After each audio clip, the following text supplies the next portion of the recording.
Doc J po. Pag-usapan natin ngayon yung Gen Z love life. Delulu ka na ba o red flag lang siya? Be honest. Ilang beses ka nang nag-overthink dahil sa haha na reply? Kung nasaktan ka na ng let's see where this goes, congrats! Officially traumatized ka na. Welcome sa Gen Z Love Life, kung saan mas mabilis ma-attach kaysa sa wifi ng kapitbahay.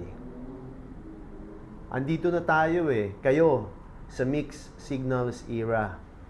Hindi na uso ligawan ngayon, uso na mind games, premium edition. Sweet today, dry tomorrow. Online, pero di nagre-reply. May time mag-story, walang time para sa'yo.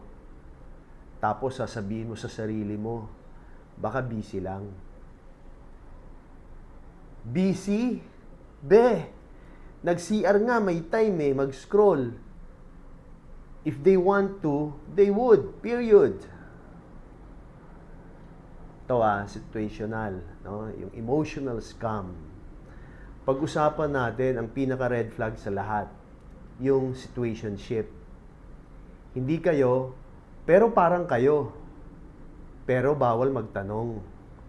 Pero masakit pag may kausap na iba. May karapatan siyang mag-hellos. Ikaw, wala. Ikaw, fully invested. Siya, emotionally unavailable, pero clingy. Ang tawag dyan, free trial na ikaw lang ang lugi. Ano naman yung ghosting culture?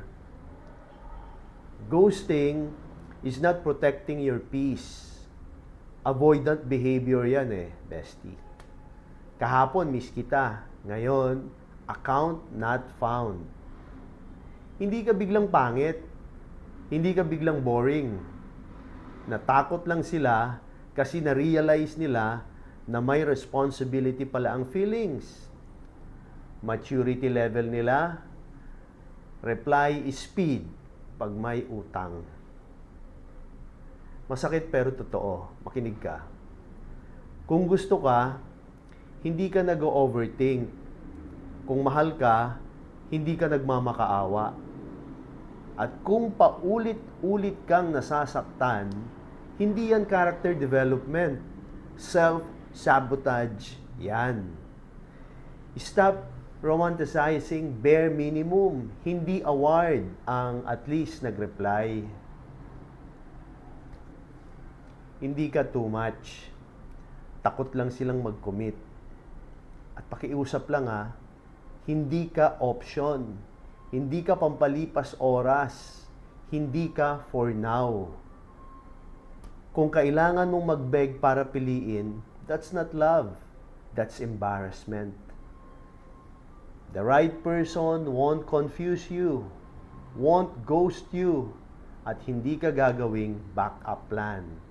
Kung umalis sila, good riddance. Mas okay maging single kaysa maging delulu sa maling tao. Kung tinamaan ka, alam mo kung bakit.